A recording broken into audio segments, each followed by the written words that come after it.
Andy, my dude, have you heard of the magical website builder known as Squarespace? Ugh, not another Squarespace ad. I feel like every podcast is sponsored by them. Hey, don't knock it till you try it. Yes, okay, it is overhyped, but actually it lives up to the hype. Squarespace is like a website fairy godmother. With a click of a button, your site transforms into a beautiful masterpiece. A website fairy godmother? That sounds interesting. What makes it so magical?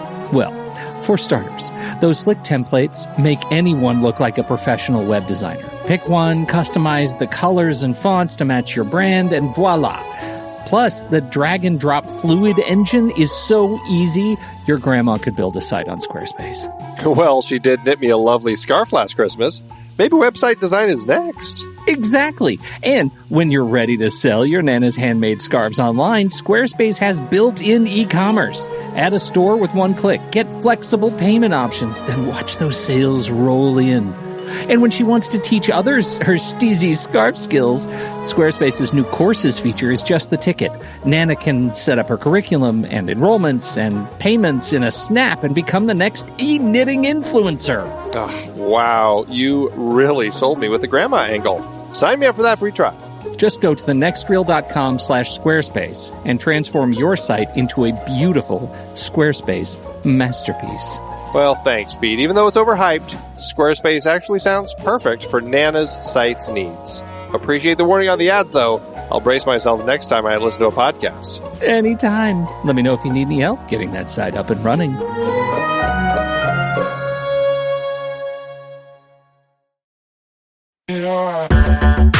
Andy, can you believe we've almost hit 700 episodes of The Next Reel? I know, it's crazy. And with all the other episodes in our family of podcasts, we are well over 1,200 episodes of movie conversation. It's really pretty amazing that we've gotten to have these in-depth movie chats every week for over a decade now. And we couldn't have done it without our loyal community of film fans. Their support over the years has meant so much. For sure. That reminds me, we should give the merch store a shout out. Buying shirts from thenextreel.com/merch is a great way listeners can continue to support the show. Plus, they get to sport our great designs. Absolutely. I think sometimes folks forget we have a variety of shirts, mugs, phone cases, and more available. In fact, a great place to start is with a shirt sporting the Next Reel's logo. We also have that classic Fast Times Spicoli Surf School tee, or the weirdly popular Rusty's European Tour shirt. The one from National Lampoon's European Vacation. Why is that so popular? Search me, but we have sold a ridiculous number of those. I guess there are a lot of Rustys taking trips to Europe? We're always adding new designs based on movies we've covered, like our brand new design for a streetcar named Desire, featuring a streetcar named Desire. So if you want to rep your love of TNR and films, head to thenextreel.com/merch. Every purchase helps us continue to have these weekly in-depth conversations. So visit thenextreel.com/merch today. And as always, thanks for listening and being a part of the Next Reel community. We've got lots more great movie chats coming your way. I'm Pete Wright. And I'm Andy Nelson. Welcome to The Next Reel. When the movie ends, our conversation begins. In just a matter of seconds, you're going to hear a classic episode of this show from back in the day when we called ourselves Movies We Like. It took us a while to settle into the show's format, so you'll notice some differences as you listen to these episodes. For instance, it takes us a bit of time to actually get into the conversation about the movie. Things like that. But we're still proud of the conversations about the movies themselves, and we think they're worth keeping in the library. So enjoy these episodes from our back catalog. And you can become part of our Discord community, learn more about the show, and find out how you can become a supporting member at thenextreel.com. So thank you, everybody, for downloading and listening to The Next Reel. We appreciate your time and attention, and we hope you enjoy the show.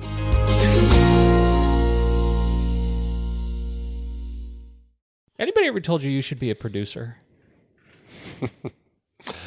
Anybody ever said that to you? Nope, just the prison warden, actually. For my work release program. For your work release. No. I hear that's what they do. I hear it's a whole new, it's definitely kind of a new media approach to prison work, is podcasting. Well, and they're really working at developing so much reality TV in the prison system that this was just a natural path for them to follow. Yeah. What would it take to convince you to pitch a reality show about me? Like, what would that pitch look like about my life? What would you do to convince your team that my life is worthy of a reality show? Well, first of all, I'd talk like this. I hate you so much. And I love you, and I hate you. All right, let's do That's it. what I'm talking about, is all the role-playing. hate and love. It's because we strive for conflict. Good. Keep going. Yeah. Exactly. Mm-hmm. And there's a lot of Muppets. Is that how you'd... Oh, I picture can feel it. That's how your house is. I feel like there's just Muppets everywhere. That's what you imagine my house. I feel like you're one of those people who don't really notice them there. Oh. And your family, there's this conflict because your family notices them and the Muppets feel sad because you don't notice them, but it's this conflict. And that's just what I'm seeing. What I think is important to think about when you think about... First of all, it is amusing and gratifying that you imagine that I live in a house of Muppets and don't really notice them. But all of a sudden I got a vision, and I want you to go with me here. I want you to just walk with me on the beach. Is a vision of telling the flashback stories of my life through Muppetry. Like the seminal moments of my life. The time I slapped a kid on the fifth grade playground because I was too chicken to actually punch him. Awesome. And I had to go back behind the shed and just weep. Learned a valuable lesson in humility and humanity that day. I can see it all played out with. I think you would be a little green Muppet with a pinkish purple nose. Oh yes, yeah, you're really bringing it home. Yeah. This is, you could sell this. I sure could. And luckily, I don't have to use your name, so I don't have to get any rights from you. Oh, I've just given away the keys to the castle here. That's great. That's right. It's awesome. Fantastic. This is, I can't wait to see. This is totally going to be my trailer pick. You do anything good this week? What have I done this week? What have I done? You know, my daughter turned 9, so it was a week of celebration. How's that feel? 9? Because she's your oldest. Yes, it's pretty crazy. Where were you 9? Tell me about 9 years ago today. 9 years ago today, I was probably not sleeping a whole lot. Mm-hmm. You know, had a little newborn baby in my arms. Likely, I was getting ready to do another feeding or changing a poopy diaper. The thing is, you have it really pretty much together. I imagine you weren't swayed by a newborn. Not really. No, I think my younger self may have had a lot more difficulty with it, but I think by the time that I had babies, I was pretty okay with them. I'll never forget, we have a mutual friend who came over, who lived in the area at the time, and he came over and said, I don't want to hold it. I said, when my oldest was born, he said, I don't want to hold her. I said, why not? Like, it's a baby. It's not going to bite you. He said, well, what if I drop her? I said, you're not going to drop her. He said, I might. I said, well, don't tell me that. I said, why would you possibly drop her? And he looks at me, he says, what if I have a seizure? Have you ever had a seizure in your life? No, but you don't know. So that's fantastic. Spoiler, he ended up holding the baby. A meteor could hit me. What if? We have, let's see, a bit of an announcement. We've got, we're doing a film board this weekend. Yes, as a quick turnaround, another film board. That's right. Very excited about this one. All of us, I think, have been looking forward to this film. We're doing The Martian. Comes out, by the time you hear this, it's probably out. And we will be talking about it on Saturday night. So we're very much looking forward to getting that conversation out to you. And so that I am seeing it in 3D. I already got tickets. Do you think it's going to have a better weekend, or do you think The Walk is going to have a better weekend? This, if there is ever a showdown, this is one of the showdowns I think that's going to be most interesting, because those two movies seem like they're right in the same class to me. Yeah, they definitely have kind of the same vibe. I mean, this one's got a little more of the sci-fi element going for it, I think, but I think the vibe of them is going to be very much the same. And The Walk is getting quite a bit of buzz as far as how sick it's making people when they go watch the 3D version. So I'm quite looking forward to that one. Are you going to try and double it up this weekend? You going to see them both? If I can, I will if I can. Oh, that's good. I don't know if I'll be able to get to it until next week, but very much looking forward to it. Absolutely. We've got a little bit of follow-up. We've got a blot spot. Yes, we do. About that. This is a blot spot on Mother from our good friend Ben Lott. Ben said, Mother was a haunting and beautiful film. I loved how it kept me on my toes because I never knew what was coming next. And the son is a very interesting character, as both of you indicated, because we can never be confident how much he knows. He could be an utterly naive person with no real grasp on anything that happened to him, or it could be he is a brilliant sociopath that uses the ruse of a mental handicap to manipulate things in his favor, or anywhere in between those two extremes. I also found it interesting the limited number of times we see liquid in the film, and how much emphasis is put on those moments for the mother, almost like it is representative of her past mistake with the insecticide. Anyway, this was a powerful film, and one I'd like to revisit sometime. Your rank 68 out of 203, my rank 64 out of 203. I feel like we've been kind of on the right track with Ben lately. Yeah, I think we have similar tastes here in the old Bong Joon-ho arena. And I got to tell you, man, that film, Mother, has aged so well for me. Here. Another week goes by. I find myself thinking of it a lot, particularly looking at the movie we're talking about tonight and the parallels and just the visual parallels that I think really surprised me. Looking at these films that are ultimately really different, that have some very cool similarities. So it was great. Absolutely. I think. Do we have any other news to follow up on? Just a sad death that we lost director this past week, John Guillermin, director of films like Towering Inferno, Death on the Nile, King Kong, passed away at the age of 89 in his home in England, I believe, and just weeks before his 90th birthday. So sad loss there. Very sad. I think we should probably tell the people where we're from. Where are we from?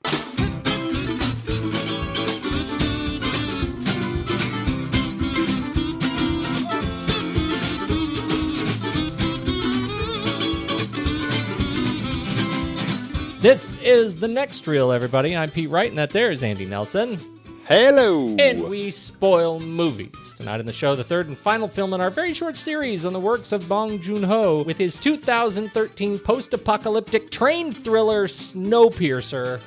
Before we get into that, you should learn more about us at thenextreel.com. Subscribe to the show on iTunes or follow us on Twitter and Facebook at The Next Reel. And if you're the sort of person who knows that babies taste best, you should probably head right over to Instagram.com/TheNextReel and play The Next Reel's Instagram #PonyPrize, #GuessTheMovieChallenge. And with that, let's hop on the train, circumnavigate the globe all the way over to Scotland to hear from Stephen. Hi guys. This week's movie was Love is Strange from last year with John Lithgow, Alfred Molina and Marissa Tomei. Molina, of course, was Doc Ock in the awesome Spider-Man 2, and Tomei will soon be playing Aunt May in the upcoming Spider-Man reboot.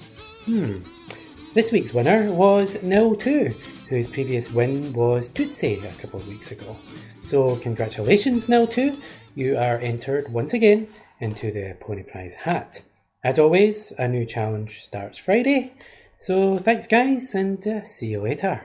Andy, it's time. Let's do trailers. I'm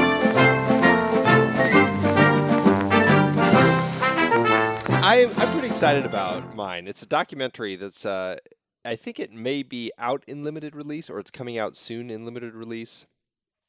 But it looks really, really interesting. Actually, I guess it's coming out, I don't know if it has a release date, but it's kind of bouncing around festival circuit right now. And but it premiered at Cannes back in May and then Telluride in September. And it is the documentary Hitchcock Truffaut that is all about kind of that relationship that Francois Truffaut and Alfred Hitchcock developed over the course of a few weeks when they sat down together, and Truffaut, who was kind of a very young filmmaker and also author, basically interviewed Hitchcock about his career and all of his films and wrote this book called Hitchcock Truffaut. And it's a great book. It's a book that I've had in my collection for years. Just lots of great stories about all of Hitchcock's films and his just kind of the things that he's looking for in his films. But this looks like a really interesting documentary that not only is studying kind of the relationship between these two guys and the filmmaking that Hitchcock was making, along with Truffaut's as well, but then you get all these fantastic interviews with just tons of wonderful other filmmakers talking about what they've gleaned from these two filmmakers and this book that they ended up working on. Wes Anderson, Peter Bogdanovich, David Fincher, James Gray, you got Richard Linklater, Paul Schrader, Martin Scorsese, lots of great filmmakers in there who are interviewed talking about this. So this is a film that Kent Jones directed. He's kind of I think he was kind of in the festival circuit as kind of a festival director and has been doing some documentaries over the last couple decades. And, you know, as a fan of Hitchcock and Truffaut and all of the other directors who are in here, I'm really just excited because I think I love these sorts of stories where you get this passion of these people kind of exploring what it is about these other filmmakers that makes them love movies, about, you know, what it was that gave them tips on how to do certain things. I just find that stuff so fascinating. So I'm very excited about this documentary.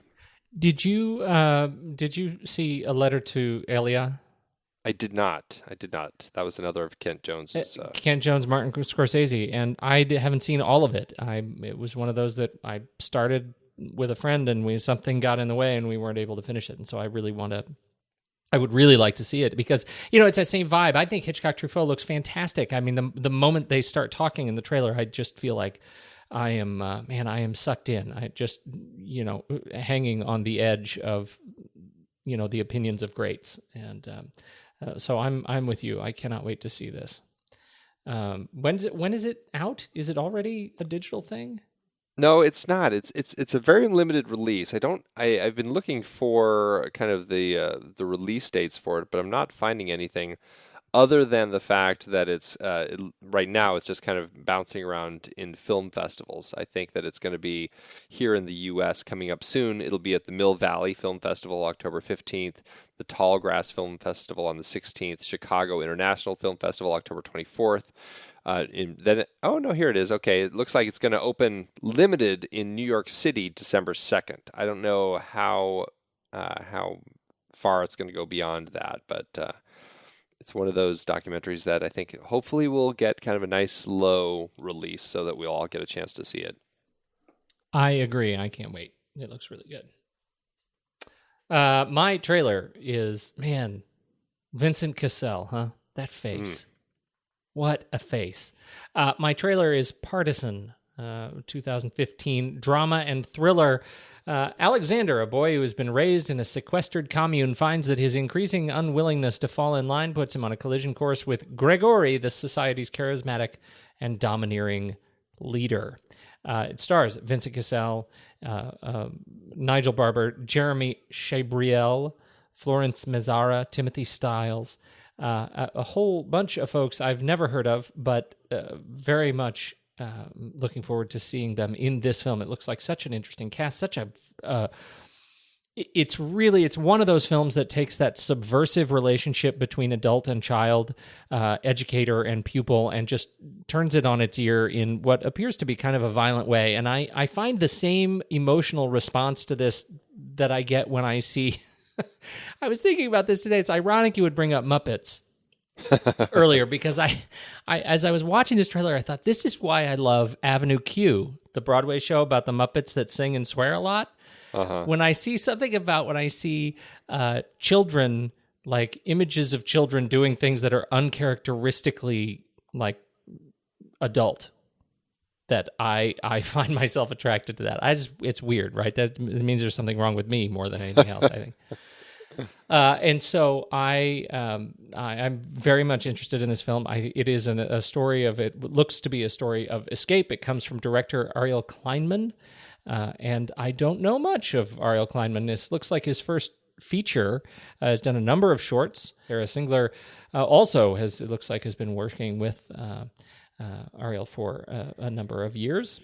And so it's a new team. It's a team that looks like they brought together a visually interesting kind of war-torn drama about adult and child. I think it looks really good.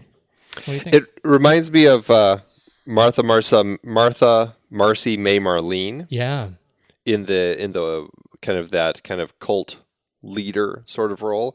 It's just a different perspective. This is from kind of a young child kind of being turned by the leader rather than a newcomer, a woman newcomer being turned by the leader. So I'm very this one definitely has piqued my curiosity. And you're right about Cassell, just a fascinating face, somebody that you are drawn into as soon as you see him. Truly, and such a incredible breadth of talent. I mean, going from Black Swan, Ocean's 13, Black Swan. I mean, just in his U.S. English releases, he has fantastic depth. Child 44, we just talked about him. Gonna say, come on, right. Anyway, so that looks like October 2nd. So it's coming. It's this weekend it's coming too. This weekend, yeah, that's right. It's another one to open. So you probably won't see it because you're probably going to see either The Martian or The Walk. But you should then see it maybe next weekend. It's going to be a huge weekend. Weekend 2 is going to be huge for Partisan. There you go. Yeah, Andy, you suffer from the misplaced optimism of the doomed. There's chaos. 1,000 people in an iron box. 18 years I've hated a train. 18 years I've waited for this moment. This is the world. The train saved humanity. The engine lasts forever. The population must always be kept in balance. I said sit down! Passengers, eternal order flows from the sacred engine. We must occupy our preordained position. I belong to the front. You belong to the tail. Know your place. Keep your place. Those bastards in the front think they own us. We'll be different when we get there. What you say? We take the engine. And we control the world. When is the time? Soon. Snowpiercer, Andy, 2013, originally 2013. I guess U.S. release 2014, July 2014. This is the third in our Bong Joon-ho series, set in the future where the failed climate change experiment kills all life on the planet except for those who get on this train that travels around the globe and breaks the space-time continuum in the wrong direction repeatedly. And it is written by Bong Joon-ho and Kelly Masterson, along with some other credits. Let's see who else was. It's based on the French graphic novel, which I have not seen or read, but I did put a link in the show notes to the translated version that has recently come out. You can get it in English and with the same artwork. And so that's a good thing. You should probably go do that. Have you read it? Yeah, I haven't, but it really has piqued my curiosity, and I keep meaning to pick it up. I just haven't. Along with the subsequent sequels that they wrote, Jacques Loeb and Jean-Marc Rochette were the writers on the original, and edited by Jacques Loeb and Benjamin Legrand. And then I believe Jacques Loeb ended up dying in 1990, and I think Rochette and Legrand ended up doing the sequels. I think it was The Explorers and The Crossing. So definitely things on my list to read. I really want to pick that up one of these days, but just haven't gotten around to it. Absolutely. Kelly Masterson, co-writer on this, also wrote a film I have quite an affection for, Before the Devil Knows You're Dead. Before John Neville Knows You're Dead. Did you see that? I'm gonna go ahead and steamroll right over your comment there. Yes, that's fine. That's fine. That's what we do here. You be you, Andy. Everybody else is taken. I did see Before John Neville Knows You're Dead, and I liked it quite a bit, but boy, did it make me feel sick and dirty. Yes. That is the thing that happens with that movie. It makes you sick and dirty. But I quite enjoyed it, and so I don't know what I was necessarily expecting going into Snowpiercer. This is only the second time that I have seen it. I saw it once, and I liked it a lot, and then I watched it again for this show. And I still like it. I still like it. I find it doesn't have the same edge, and I don't think it's I don't think it's just because I know how it ends. There's really a lot to like about it. It's just not as great as I remembered it. Huh. What about you? I love it. I think it's fantastic. I really get a lot out of it. I really enjoy the emotional ride I have with the film. I think the energy of it is incredibly strong.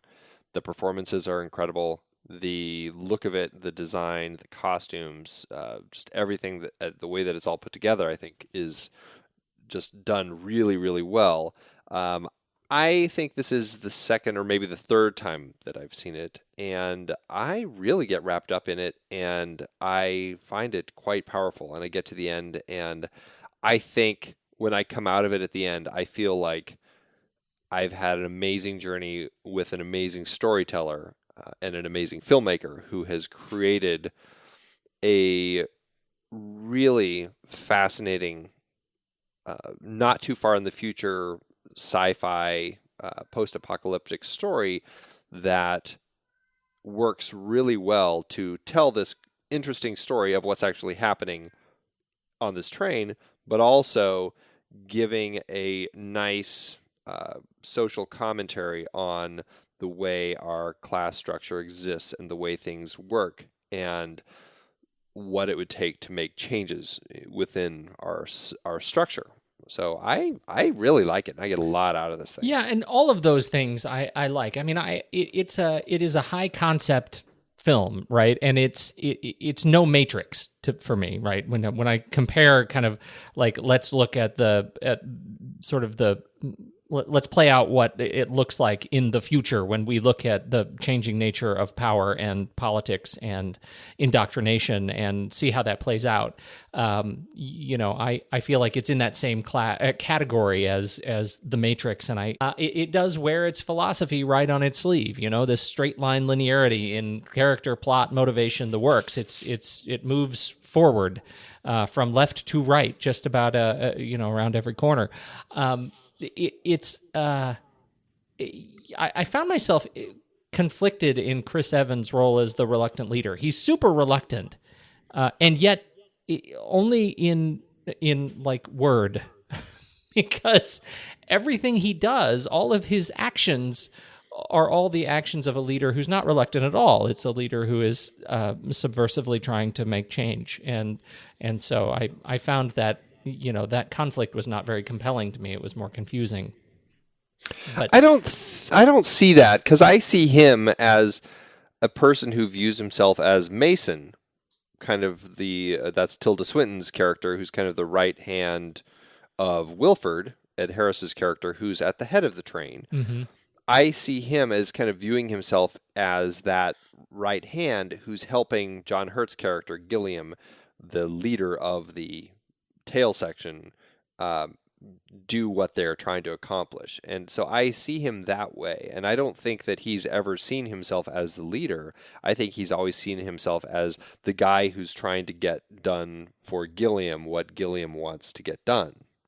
Yeah, I can see that. I can see it. I just feel like it's a little bit of a I don't know, his role as maybe his casting as Captain America, makes him the hero.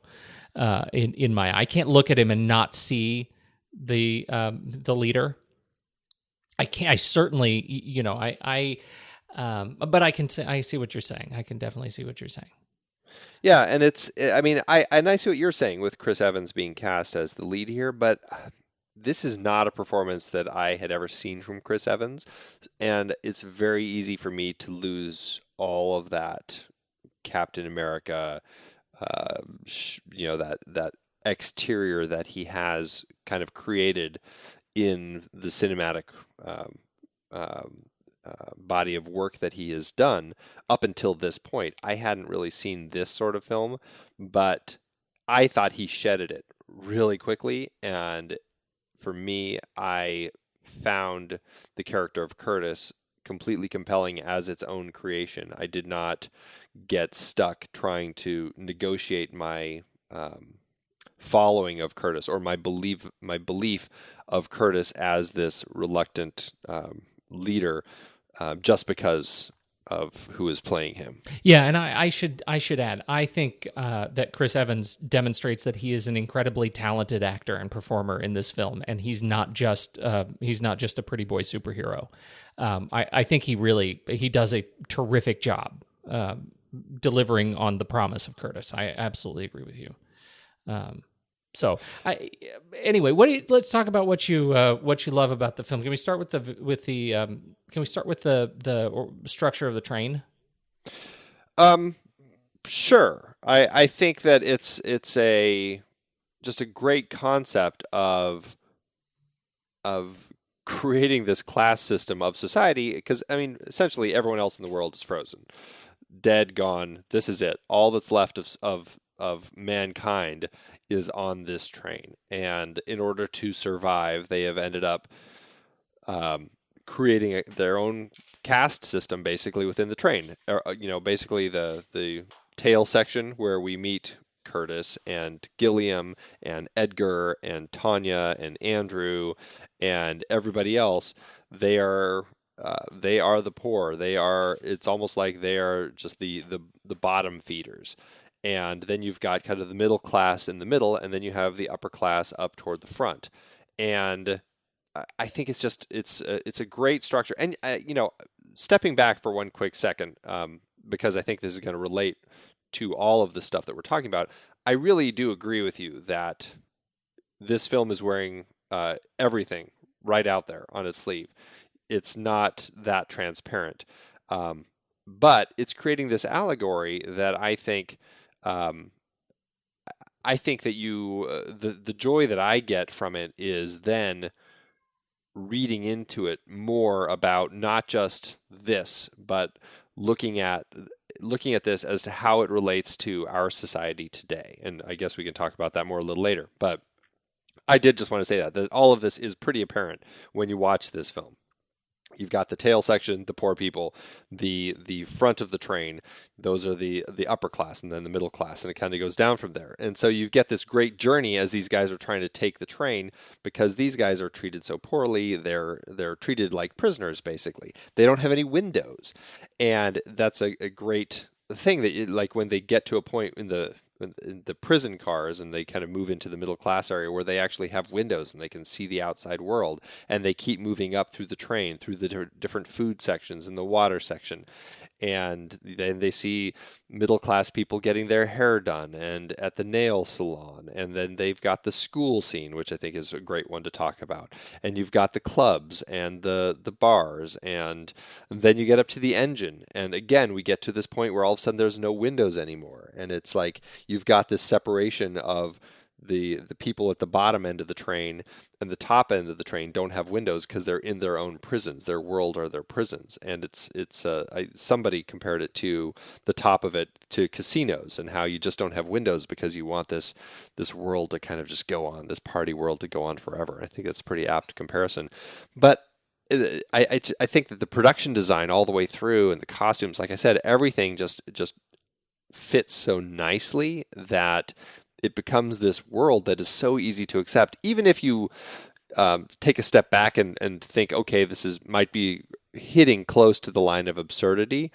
But there's something about science fiction that I think you're able to take that kind of those absurd notions, and you're able to create a world with it that people buy into more because it's in this science fiction wrapping. And it ends up allowing us to put more metaphors into it and pull more out of it. So I don't know. I feel like I'm going on. You got a lot to say, man. I'm going to give you an amen. Just about the train, and I think this is symbolic of why the film has kind of a binary reaction. People either think it's really ridiculous and terrible, or they love it, right? I mean, it feels like there isn't a whole lot of in between on this film. Maybe I'm misreading that, but it starts with whether or not the weight of the absurdity is enough to push you over the edge in your opinion of the film, or if the weight of the concept is enough to let the absurdity wash over you. For example, the train tracks, the path that the train is shown to go on. Okay, so it's 24,901 miles if you just take a straight line path around the equator, right? Sure. Okay, so if you're traveling at, I'm going to say 110 miles an hour, right? That would take you about 9.5 days to get around the world on a train traveling 110 miles an hour. Okay. But this train actually takes exactly 365 days to get around the world, because they celebrate a New Year. It's one rotation of the train is one rotation of the Earth or of the or a trip around the sun, and that is they celebrate the New Year when they hit this plot or this place on the track. Right. In order to hit 365 days, there has to be 963,600 miles of track. And is it going 110 miles an hour? Did they say that? No, they didn't say that. I'm just kind of just a rough kind of train speed. That seems pretty fast for as windy of a track as it looks. Well, it is a windy track. That's the truth. But that's a lot of track, and that just feels. Well, did you see the map? I did see the map. No, I did see the map. It takes its own sort of. It's an absurd map. Let's tour every corner of every continent on Earth. But 963,000 miles of track. Right. It's just a lot of track. It's a lot of track. So I think that's where it starts. And when you start to pull the thread a little bit, if you pull the thread too hard, you start kind of it starts unraveling a little bit. And I think that's where the weight of some of the absurdity, I think, has pushed people into the realm of dislike of the film. And I am not one of them, actually. Believe it or not, I actually found that I enjoyed letting those things wash over me, the things that felt a little bit absurd in the face of the visuals. To me, where the film wins, it's not even in the laying all the cards out on the table kind of political or class structured drama. It's just in the visuals. To me, this could be a diorama. I just, when I watch it, I visualize it like it would be a great claymation.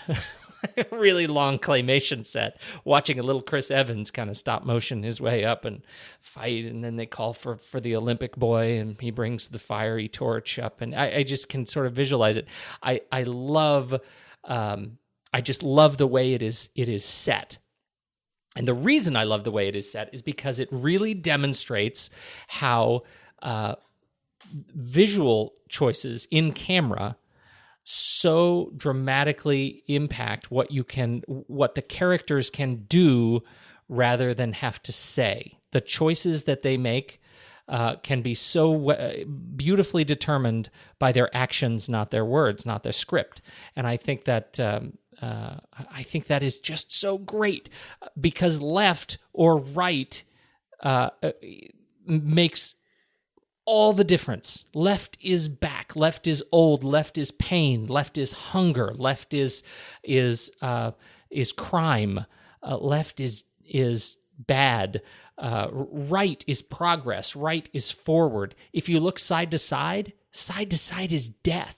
Like the few times that we get these head-on collisions with Chris Evans' eyes, it's either when the window's open and he's looking out right at us at the camera, and he's watching the frozen bodies pass by in the window, or the bright sun, and you hear John Hurt, his first words as the windows go up, he says, "Oh, death is outside there," So I just love it. And the quintessential moment on the fight on the train, when they reach the point where the minions of the upper class don their leather masks and axes and cudgels and stand in between the progress of the rear of the train, the lower class, and overthrowing the government. And we get this opportunity to see what it means to make a choice, to demonstrate character choice, as Chris Evans gets to either look forward and go take Mason, or look back and go protect Edgar. And we later learn that the loss of Edgar it carries much more weight. We don't have any words. We don't have any. It's all done in slow motion and this incredible kind of visual ballet of violence, and it perfectly illustrates how we get. How we get to see actors make choices without them having to talk to us about this. You can't, this is the point of no return. We just get to see it. I love it. I love the way that works. Even the looks on Edgar's face as he sees Curtis make that choice. Yes. And Mason. They all know. They all know what is happening right here. Right here. I love also that you brought up the windows too, because I was thinking about the windows, and the windows as prison metaphor, and I thought it was really interesting that the middle class, the way Bong Joon-ho portrays the middle class with all the either windows or aquarium, or there's something beautiful to look at, but it's all distraction. Do you know what I mean? Like everything that the middle class sort of exists to do is to distract them from what's going on in the front or the back, right? They don't get to see what's going on in the very front or in the very back. They are completely, you talk about a prison, their prison is lateral. They get to see all of the beautiful ice and snow and everything that goes by around them. They don't see it as death at all. But what they don't get to see is the nastiness happening in the back of the train. They don't get to see what is happening in the front of the train the absolute devastation going on to the youth of the train that are becoming sort of repurposed as train mechanics. And I think that's an interesting geometry of Snowpiercer to me. And that's what I find really interesting about looking past the obviousness of kind of what the film is saying and just looking at, this is what I love about science fiction is what can you pull from it to look at our own society today. And I love looking at the middle class as kind of this blinded class that, doesn't necessarily pay attention as much to things around it because they're placated, right? The middle class, for the most part, has what they need and doesn't have to worry too much about anything else going on. So, sure, they'll help out here and there with other things, but for the most part, they are kind of just happy cattle, just sitting there. And look at all the utility that we give them. Look at all of the distraction that we give them. We give them cars and cars and cars worth of saunas and bars, and you get your nails done, get a mani-pedi, or whole cars of nail and hair work. You get to the dance club, and now there are no windows, but there are a lot of lights and flashing distractions and drugs and happy cattle is right. Don't speak, just get high, get drunk, and shut up. Exactly. And it's this system that you're never going to break free of. Even Wilford says, we're all prisoners in this hunk of metal. Even him, even the leader of this train. And the middle class, they're all blind to the fact that they're prisoners. They're all prisoners of this system. And it's only the children, it's only the two people who have never experienced anything outside of this system who are able to break free of the system at the end of the film.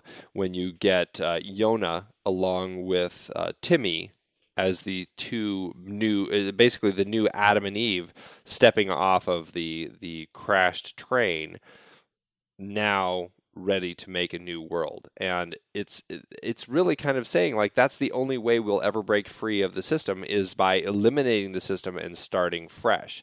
And looking at that in today's society, it's like we are we're stuck in it. We're not seeing it. We can't see the forest for the trees. It's going to take some people to break the system and to step out of it. People who are born in the system but are able to kind of get out of it, and who can't, who are able to, find a way to rebirth the system without having to kind of create the same mess that was already existing. It's a fascinating look at this world, and it's I think it's a really kind of powerful metaphor at the end of the film when we're left with this Adam and Eve character off to basically kind of try starting this new world. Yeah, I think so too. That the end, the who lives who dies kind of question, the allegory at the end, I think is a good one. I was left a little bit, I got the Adam and Eve bit. And I actually love that it is speaking of the geometry of the film again, it's a direct lateral escape. Like it is a head-on 90 degree from this fallen train as they come straight out towards you. And then we go 90 degrees again on Yona's foot as that she's first stepping to footfall. Yes, and now once again we're back into the forward is progress. Forward is we're moving forward, and then we see the bear. I think that's I really really loved the escape. I did find myself thinking I want to. This makes me again a horrible person. I want to see more of the upper class having paid for the problems. I want to see more of the back of the train free at the end of the film. It ended up a little bit austere for me. I think kind of an unsatisfying way is all I'm saying.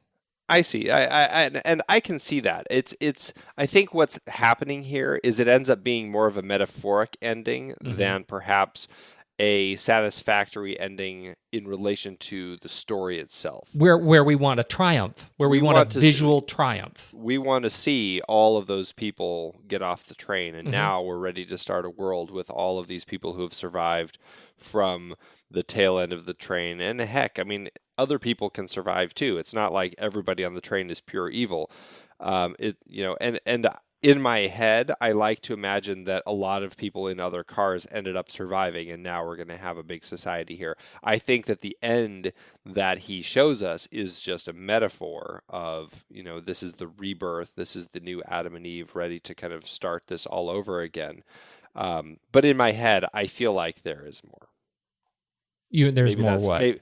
There are more people who survive. There's more people alive. I feel like there is going to be a bigger society able to kind of rebirth and create a better system for us. That's what I'm hoping. I'm just very optimistic. Me too. Again, the some of the symbols I think were particularly. I don't know. I'm going to say obvious, but that's not necessarily the right word. I think the fire creates war metaphor was particularly heavy-handed. That they tried to have war, and the combat sequence. They try to execute the combat as they try to get it right where they can win and create progress, but then they have to call for fire, and there is that sort of.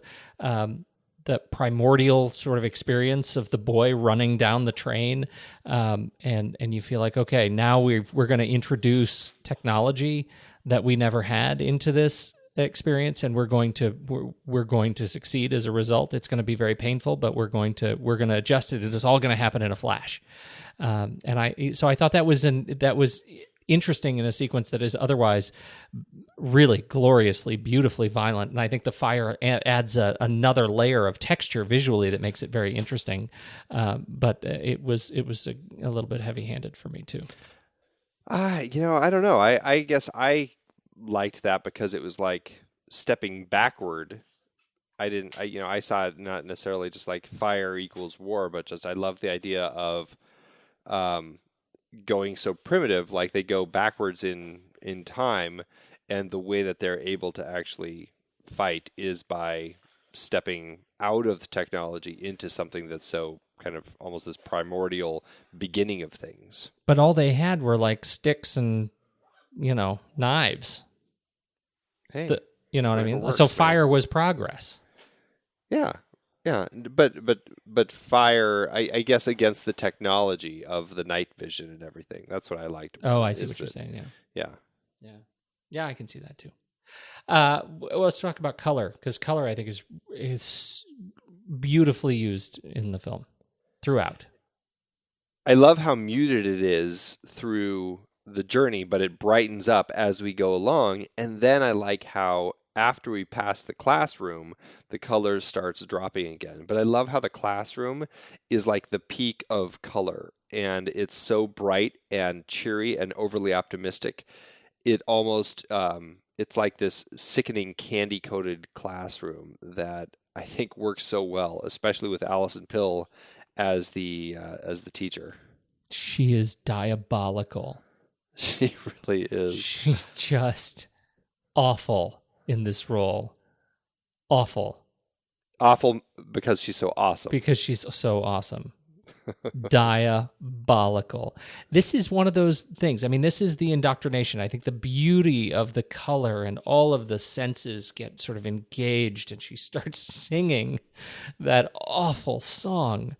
And you see the power of education to indoctrinate these children about what is going on behind them, what is going on below them, and how easy it is for the children to swallow every single bit of it without question. It's an amazing look into kind of the world of education.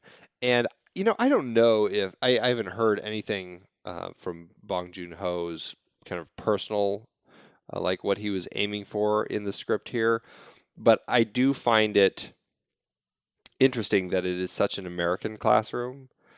It's really for such a global, sort of an international film. Yeah, the classroom just feels so kind of almost like iconically American, just the way that everything is laid out. And especially with Alison Pill as kind of the pregnant teacher, she just seems so all-American. And it's just really frightening, especially then when you look at it as this is the classroom that turns into a shooting zone. And, having had yet another school shooting today, it just seems interesting that kind of a foreign filmmaker and a foreign group of people putting the story together have this particular place as another war zone, Even more interesting than that to me, and you're absolutely right to bring up today's shooting, and it's just right down the road from me. Yeah. And yet there was one yesterday. I mean, this is just, it's awful. And isn't it interesting that here's a film where the soldiers in the beginning of the film are offered no bullets. Their guns are empty, and the soldiers are impotent. And yet, as we move into the classroom, it is the teachers that have the bullets. The teachers have the guns. And I think that, they're sort of, on its surface, it's a case for the violence that is going on in and around classrooms and how horrible it is. It is also, it further cements that metaphor of the power of the classroom, and the power of educators when used for good or ill, and even that the guns come in buckets of eggs, of the symbol of fertility and life. That the guns are pulled out and brandished, straight out of the womb, so to speak. It's a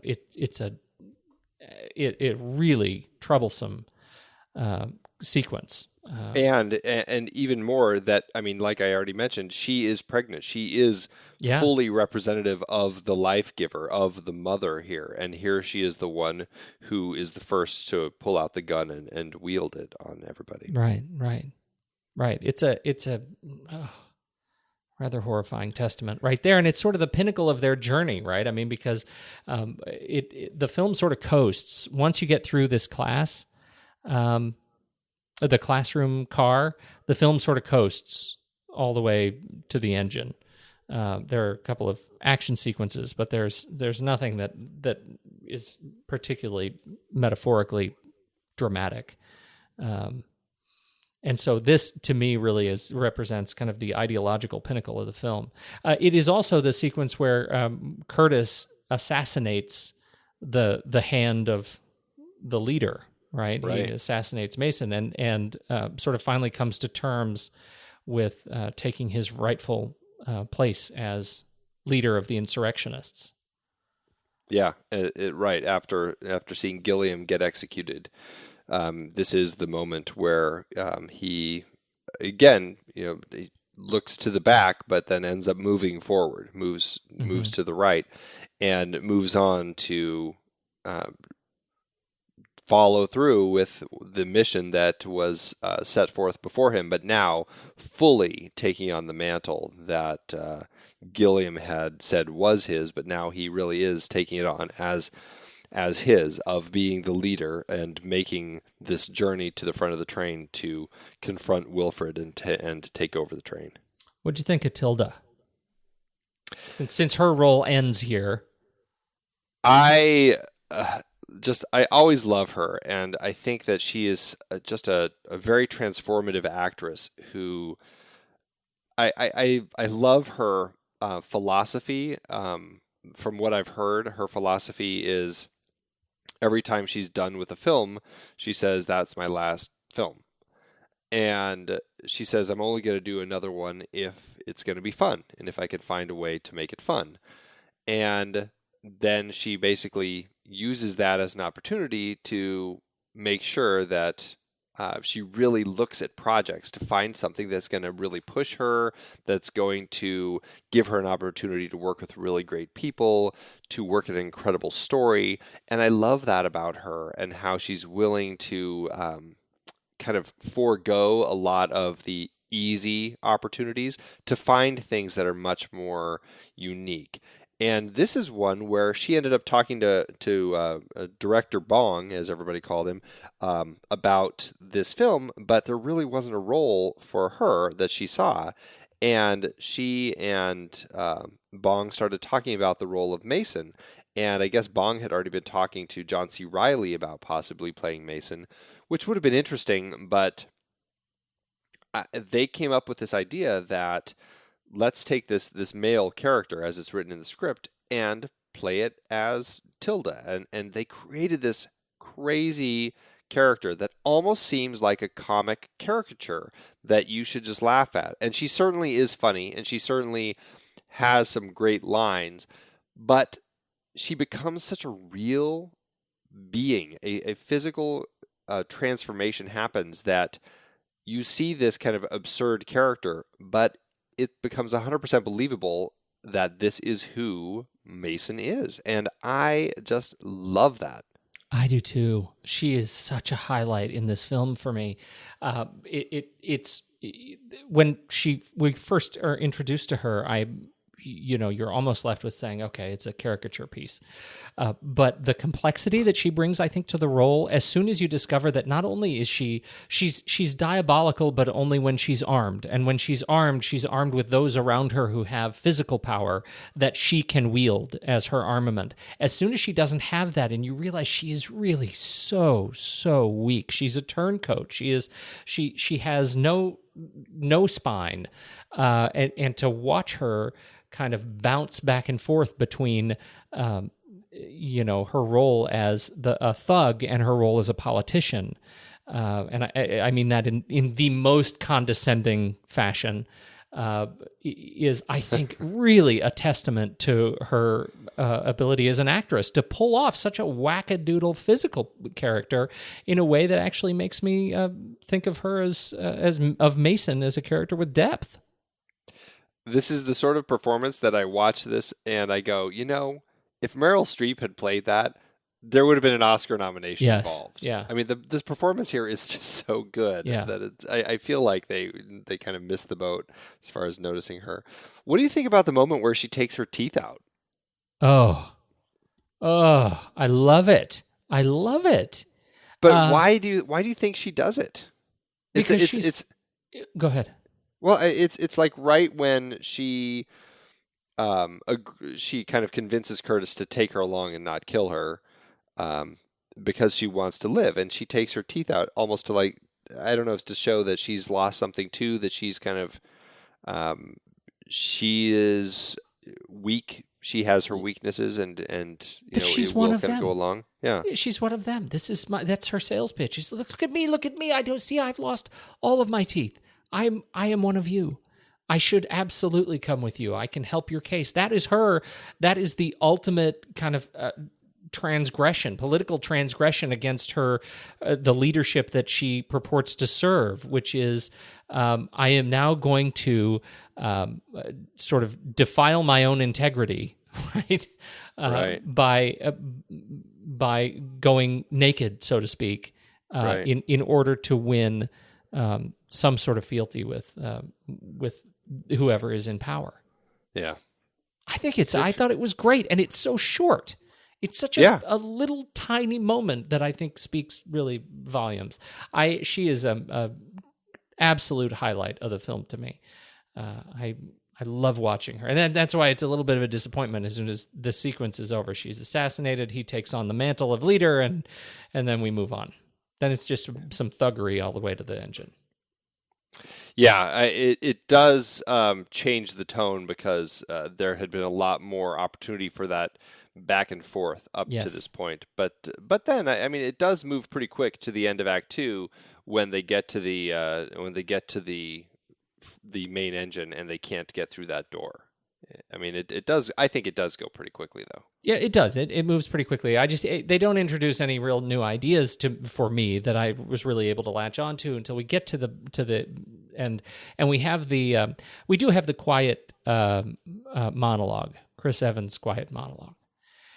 Where we uncover that he reveals that he in fact was one of the thugs and ended up, and was one of the guys that came with knives to take the babies to eat them when food first became scarce, and that he was there when John Hurt had cut off his leg. Gilliam had cut off his leg and offered it to the crowd to save Edgar as a baby. What'd you think of that speech? Oh, that just sells everything for me. It makes the film. Everything steps up a notch when I hear that speech. I think Chris Evans is an incredible actor. That moment really shines through with, I think, his delivery, and it hits me. It really brings everything together. I get a much better picture of the relationships of all these people, of Curtis's motivations. I think it's really strong storytelling when you have a lot of stuff like that that's just been subtext up to this point, and then we get this reveal that gives us so much more meat to the understanding of how things were happening and why they were happening up to this point, and even from this point forward. I think it's a great way to kind of reveal this information, and then to use that as kind of the low point for Curtis at this end of the second act, as he then has to move into the third act and try to now move past that and become the actual leader. This is what I'm referring to with the sort of the scales of sci-fi vengeance. Like if you have bought in to all of if you just let the little things, the little threads that of insanity wash over you and just get into it for the visuals and the sci-fi, it's good. It's just a good story. If you bought into that, then the scales are going to tip in favor of the film. When he says, "I hate that I know that babies taste best," then you're going to think, "My goodness, it's going to hit you," as it did you, as it does me. I think his delivery in this sequence is exceptional. I think it's great. I love watching him deliver this scene. If the rest of the film has sort of fallen apart, then this sequence is the last nail in the coffin. Like, babies taste best is a line that is so ripe for ridicule and mocking that it's going to hurt you to watch this in silence, because you will want to start making jokes about it. And I think that's the challenge when I look at the people who don't like this film, who spout so much vitriol about this film. It always comes down to Chris Evans and the babies taste best.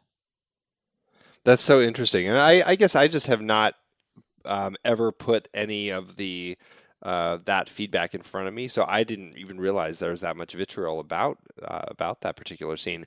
But I can see it. I can see why, because this is extreme. This is absurd. This is crossing a line. But I think that's what I really enjoy about science fiction, that you can kind of do that, and you can get away with that to a certain extent when you're telling a story, because so often science fiction, whether written or cinematic, it is used as a metaphor. It's kind of used as a method of telling a story relating to kind of what's going on today or something like that. Sure. And I think that's what he's doing here. And I think he's created this world that, yes, you do have to kind of buy into it in order to kind of go along with the actual storytelling of it. But I still think there's a lot of that other metaphor going on through it that, I don't know, for me, I find that it helps, because of the sci-fi nature of it. I find that I buy into that more easily because I know there's so much metaphorical stuff going on in there. Yep, totally agree. All right. So they make it to the end, and we haven't talked about the role of Kang Ho Song, or I should say Song Kang Ho, Nam Gung Min Soo, as Song Kang Ho, and or Song Kang Ho as Nam Gung Min Soo, and Ko Ah Sung as Yona. These two utility players use their drug addiction to make a bomb. That's just great.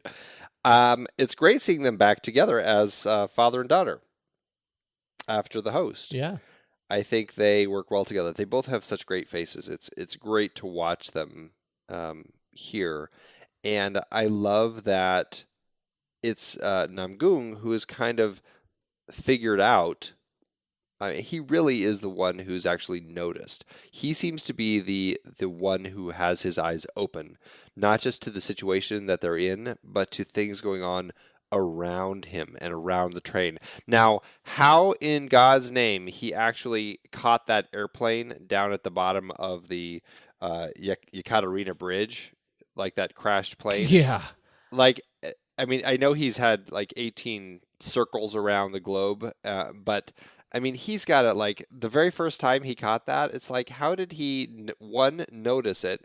And how did he figure out what it was? And how does he remember to go back and check it every year? I mean, I know it's New Year's, but still, you've got to be ready to look out the window right at that particular moment to find that plane and kind of pay attention to how much snow has been decreasing on it. Lest we lose sight of the fact that when we are introduced to him, he's in a drug-addled state in a drawer, locked in a drawer. Which I think is really interesting, and it harkens back to, I don't know if it's trains or planes, but I actually have seen sleeping quarters like this in some Asian hotels, and it's where people, and even when you get to Wilford, I mean, he's got the kids sleeping in drawers. You know, it's like everybody is compartmentalized. But in this case, it's taken to that extreme because, of course, he's a drug addict, and so they put him in a drawer and lock him there. Like, what greater statement do you need to make about what we do with those who suffer from drug addiction and psychological problems? And let's just put him in a drawer and lock it because that's what's going to happen on the train.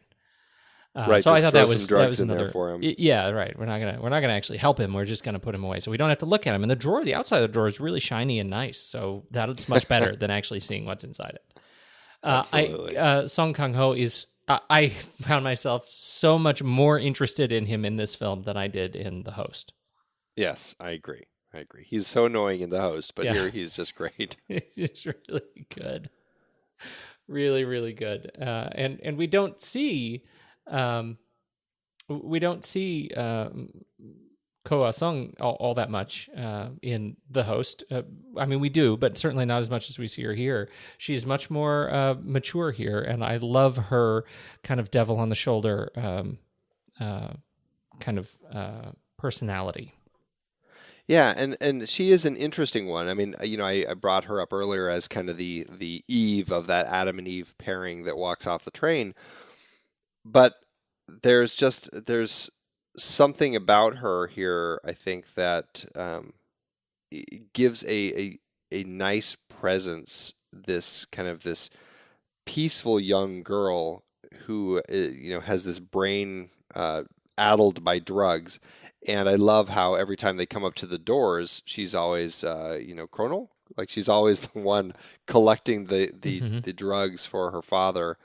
And there's just something that is very tender about her, and I really like the moment where her father, as she gets this machete and she's about to kill, I think it's Franco the Elder, with the knife, her dad actually grabs her arm so that she won't be the one who does it, as if he's trying to keep her pure so that she doesn't have to experience something like that. And I thought that was a very kind of a touching moment. We have talked so much about the sort of the visuals and the design of the film. Let's talk a little bit about your thoughts of the cinematography and the camera. Hong Kyung-pyo, who we just talked about with Mother. What do you think? Yeah, I think he brings a lot of the tools that he brought here, a lot of those profile shots that we get here, just like he was doing in Mother. I think that he has a great eye for composition, the way that he structures his shots and the way that he moves things. There's a lot more shaky cam in this, and I had forgotten that, but particularly in the very initial escape from the back of the train fight, which for me, that's just like the most tense scene in the whole film.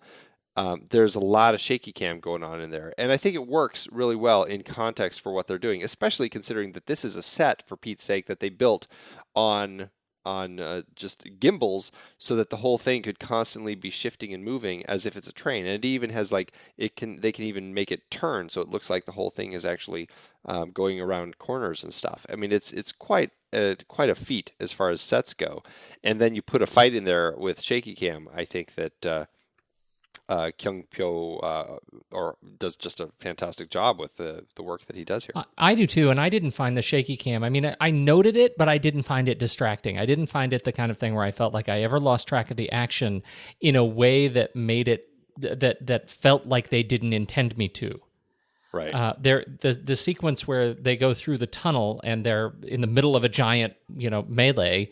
I thought that was incredibly well done. That was just a highlight of visuals for me because of the way they used the light like a strobe, the light through the windows like a strobe to illustrate these kind of stop motion, like here's what the fight is looking like right now in just like a snapshot. And I found myself really moved by that as we watch our favorite characters kind of in the middle of the throes. I thought it was just terrific, terrifically well executed. Yeah, absolutely. Who else strikes you that you want to talk about? Running through the list, I don't know how to say his name, but Ondrej Nekvasil, the Czech production designer, I thought just created an amazing world here, paired with his team. Catherine George does an amazing job with the costumes. I love how different everything looks all the way through. Jeremy Woodhead for hair and makeup. All of these people do such an amazing job of really making this world 100% believable. I mean, I'm just so into this thing. It just feels so authentic and real to me the whole time. Where do you stand on old Marco Beltrami? Wonderful. I love the score here. It's not one that I listen to repeatedly, but I feel the music works exceptionally well in context of the film. I do too. I find myself really into it actually, and I hadn't listened to it, but I find myself like seeking out sequences because of the music and because of how well I think it fits. So absolutely, a real shout out there. I had forgotten that he had done Scream, Oh, yeah. And 310 to Yuma. 310 to Yuma, right. Yeah, fantastic. Fantastic Four, right? You know, the most recent one. Yeah. Did you see that they're doing another one? Well, they have to every 2 years or 4 years or something, so they don't lose the rights. Oh boy, I'd forgotten that. That's right. No wonder. Let's keep cranking that crap out. That's so bad. I know. We didn't actually mention that Jamie Bell is in Fantastic Four, plays Ben Grimm, the Thing, and he is also in Snowpiercer. He's great here. I just love I love old Jamie. I mean, everybody: Ed Harris, John Hurt, Ewan Bremner, Octavia Spencer. I mean, they're all so great in the roles they have here. I love what they bring to the table in every case. Yep. And I love, strong. This is something else that we didn't mention, but I love that when putting this film together, Bong really worked to create this sense of this international train. I mean, I was just kind of going through the cast, just trying to figure out where everybody's from. We've got people from South Korea, the United States, England, Scotland, Canada, Romania, Yugoslavia, Bosnia-Herzegovina, Holland, Iceland, the Czech Republic. I mean, it really is a great representation of a big chunk of the world. Yeah, I think it really shows. And it's funny because coming off of watching his other films, which are, obviously they are Korean films, this one still doesn't feel like it. I went in expecting a Korean film the first time I saw it. And it doesn't, it's not a Korean film, but it definitely doesn't feel like an American film.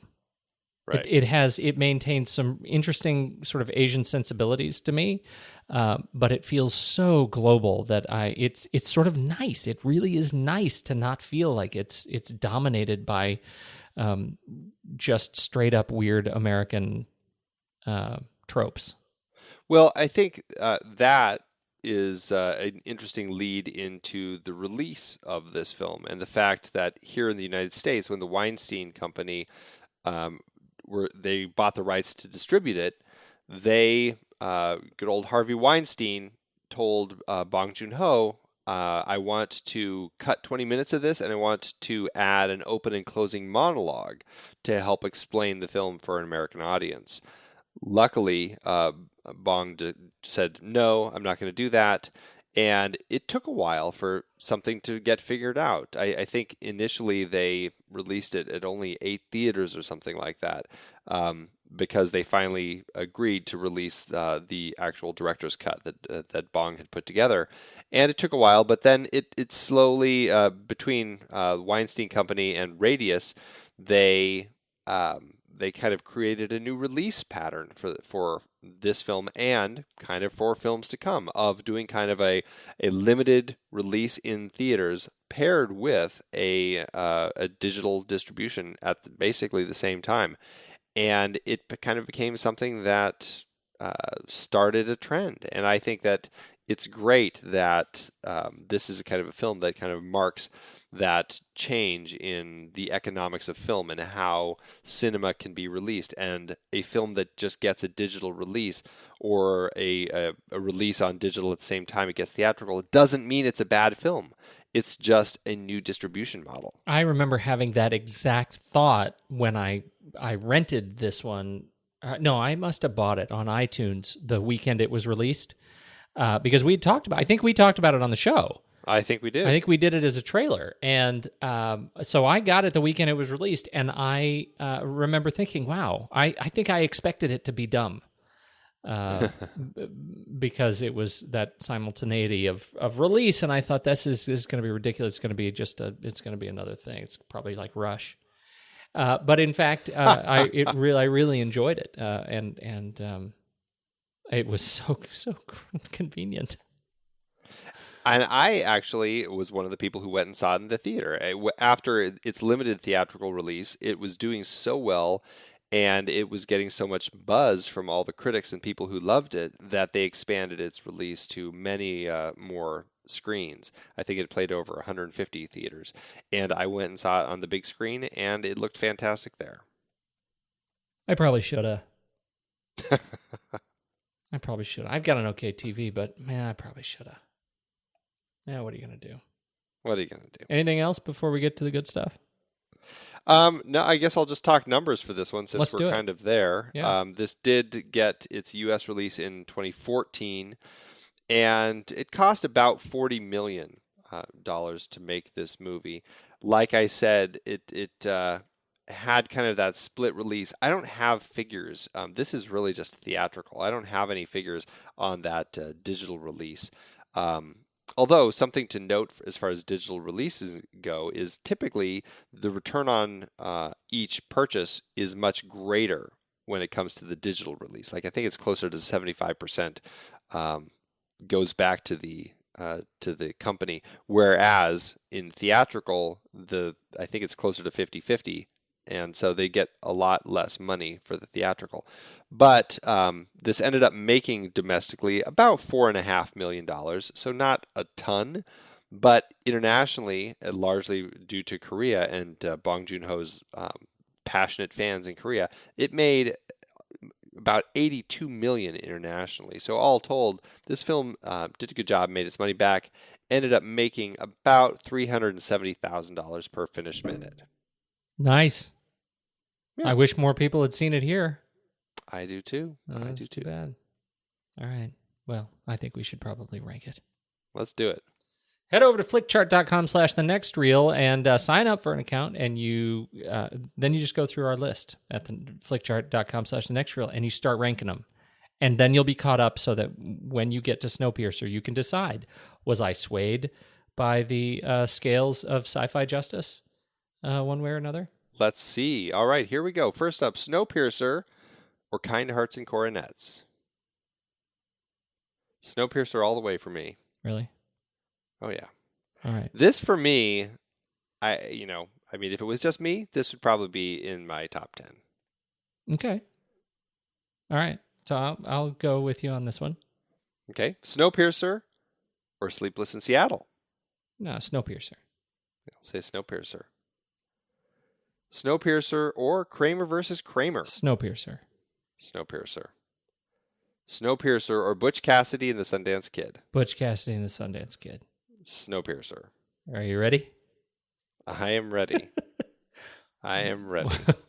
One. All I can think of is the bicycle scene. I know. Butch Cassidy. All right. One, two, two, three. Scissors. Paper. Oh. Mm-hmm. That's right. You got me on that just one. Happened. That just happened. Snowpiercer or Close Encounters of the Third Kind? I'm leaning toward Close Encounters, but if you're heavily on Snowpiercer, I could be swayed. This is an interesting one because I could go either way depending on my mood. Yeah. But right now I'm leaning towards Snowpiercer because I just feel like there's a little more interesting things happening in there. Okay, that's fine. Snowpiercer or Stand By Me?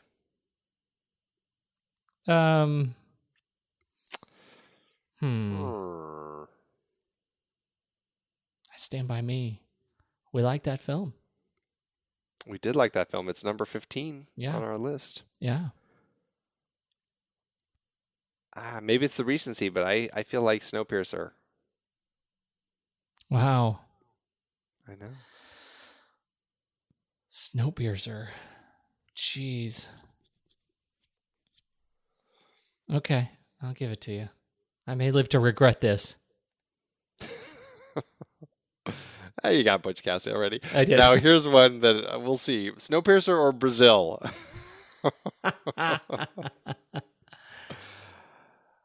I gotta go Brazil. I'm gonna go Brazil on this one. But damn, talk about that. That is a good flick chart matchup, though. That is a great sci-fi films there to high discuss. Concept, high style. Yeah. And I think that's something we didn't even mention, but there is an interesting Terry Gilliam-esque feel to this also. Very much. I think Mason definitely feels like kind of a Gilliam character. We've got a character named Gilliam, for Pete's sake. It definitely feels like it's got that vibe running through it. Yeah, I agree. That's an easy one. Yeah. So that's number 15 now out of 204. It did pretty well right off the bat. I think so. This is, for a Bong Joon-ho series, this is, it would go Snowpiercer and then Mother and then The Host. Is that how you would rank it? I would rank it that way. All right.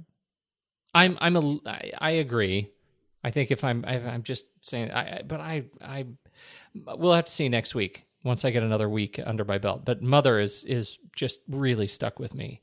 No, I agree. It's powerful. I'd love to go back and visit, and maybe in a future series, if we can do just a two-parter, his two films before The Host. Yeah, finish this up. So after they visit us on Flickchart, Pete, maybe they should head on over to letterboxd.com/thenextreel, check out all of our ratings and reviews. Yes, they should. What would you give it? What would your star rating for this one? If you're telling me this is legitimately in your top 10, then this is, I imagine, a 5-star film for you. Is that true? This is a 5-star film. I know I say my top 10 of the films we've discussed, not necessarily of all my films. No, of course. Yes. Of course. If I wasn't in the way. If you weren't in the way, right. Uh-huh. I see it's probably a solid 4-star film for me. Okay. I'd give it 4.5 for the. I'd be okay with a 4.5, knowing your love for it. So you're saying you're giving it a 4.5? I'm saying I'm going to give it a 4, so I'm okay with it being 4.5. Okay, gotcha. I gotcha. 4.5 it is. And so there you have it. That is the end of our Bong Joon-ho series. If you missed any of these, make sure you head over to, you can listen to them on the website or subscribe on iTunes for free. You should definitely go over to iTunes. iTunes, they say it's the new radio. Yes. So I've heard those in the know. But really, it is still the biggest podcast directory for us. It is the largest, by far, the largest portion of our listeners come through somehow they come by way of iTunes to get to the next reel. So it really helps us if you take a few minutes, head over, give us we appreciate your 5-star reviews. Those are the ones we really, really love. We will read all of them. How about that? Is that fair? I think that's fair. All right. So thank you for taking that. And I know iTunes is not the easiest system to navigate. It's frustrating. So if you leave a review, know that I know what a pain in the butt it is. So thank you doubly so. Hear, hear. All right. So where do we go from here in our next little series? Yeah, it is October, Pete. It's that time for creepies and crawlies and naughty things to be coming out of the woodworks. And in this particular case, we're going to be doing a naughty children series, which I think is going to be quite a bit of fun. Whose idea was this? I actually think this idea came from a listener. I don't think the idea necessarily, but certainly the first film that we're going to be talking about, the 1956 film The Bad Seed, which I have never seen before. Really? No, have you? Yes, my mom made me watch it. Was it when you were doing something bad? It reminds me. Now, I should feel no guilt at all calling my mother and telling her to watch Mother, because she made me watch The Bad Seed.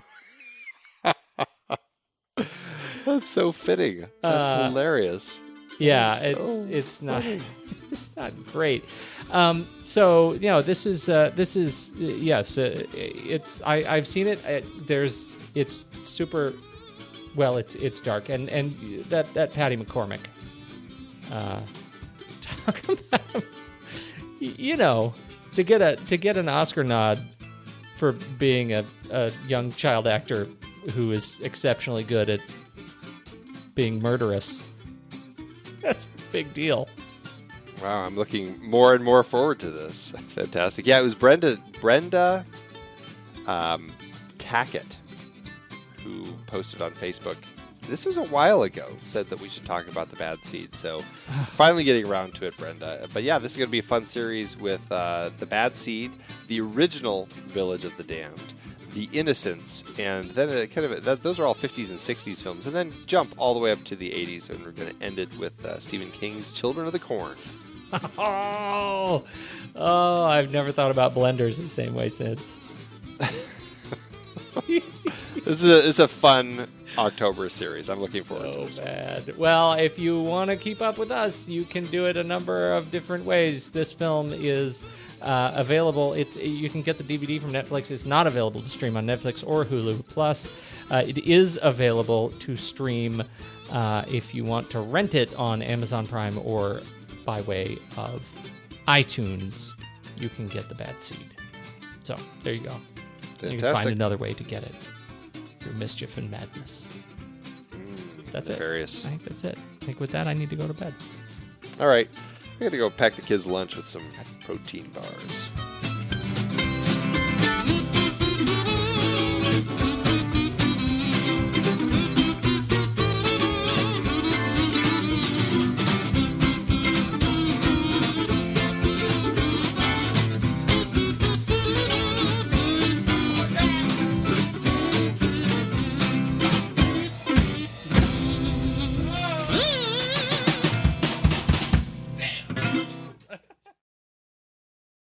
I've got Richie, who reports from the land of Amazon with 1 star, saying, worst movie I've seen in a while. I actually watched this movie on Netflix, but it was so bad that I had to review it here as well to prevent people from wasting their time and money on it. Poor script, bad acting, and more plot holes than bullets being fired out of a moving train. That didn't make sense? Well, the movie makes even less sense. I've watched spoof movies that were more enjoyable. At least they don't pretend to be allegories. Maybe I'll watch Dumb and Dumber after this to make up for the IQ points I lost while watching this one. And so I think Richie would be an example of somebody whose sci-fi scales tilted away from the film, is not able to rationalize that one. And the comment, Scott B. writes in, says, I agree 100%. I just wish your review had been here before I wasted my money renting it. No. Well, there's definitely a lot of reviews like this. You see what I mean? Like the split is really interesting. It's like 30% 5-star, 21% 4-star, 15% 3-star. It's 20% 1-star. Like it's a pretty even spread. It is. I mean, looking at here's just a sampling. This is the single worst movie I've seen in decades. Truly terrible from every aspect. Blah. I did not care for the movie in countless ways. Very creepy. At least they found it creepy. But my review, actually, even though there's somebody else who said -5, actually. Wow. They said turned it off after a while. Someone else suggested it, so they don't get to choose the next movie. I like that. But really, the one that I wanted to read is a 1-star by Patricia Mullins, who says, what a steaming pile of poo. And the best part is poo is capitalized like it's, proper now. Well, it's proper, yeah. It is proper poo. Yes. Steaming pile of proper poo. Oh, Amazon. It is hard to believe we have been having in-depth conversations about movies since 2011. You are telling me. Producing this show week after week requires a ton of work behind the scenes. If you'd like to help support our efforts, one easy way is by using our originals page when shopping for books and movies that we've covered. Just visit thenextreel.com/originals. Your purchases made through our links give us a small commission at no extra cost to you and allow us to keep having these great discussions. Season 5 had some great adaptations, like our Meryl Streep Oscar-nominated performances series. We covered adaptations like Kramer vs. Kramer, Sophie's Choice, and The French Lieutenant's Woman. It's a real Sophie's Choice between those books. You see what I did there? Yeah. And I don't think it's quite at the level of a real Sophie's Choice. We also did Snowpiercer for our Bong Joon-ho series, adapted from the French graphic novel Le Transpersonnage. Man, I love that movie. We had our 2-part 1939 series that included adaptations like Gone with the Wind, Ninotchka, The Women, and The Hound of the Baskervilles. A number of those 1939 movies, like Goodbye, Mr. Chips, also tied into our recent 1940 Academy Award Best Picture nominee series. Our naughty children horror series had creepy adaptations like The Bad Seed, Village of the Damned, The Innocents, and Children of the Corn. For our Hayao Miyazaki series, we talked about his take on Lupin III with The Castle of Cagliostro, plus his own The Wind Rises. Some great listener choice picks too, Viridiana and The Great Escape. And for our David Mamet Wright series, The Verdict, The Untouchables, and Glengarry Glen Ross. Plus, Kiss Kiss Bang Bang from our Shane Black series, adapted from Brett Halliday's novel, Bodies Are Where You Find Them. Dive into the sources for all of these at thenextreel.com/originals. Every book you buy helps support the show. Check out thenextreel.com/originals today and find your next read.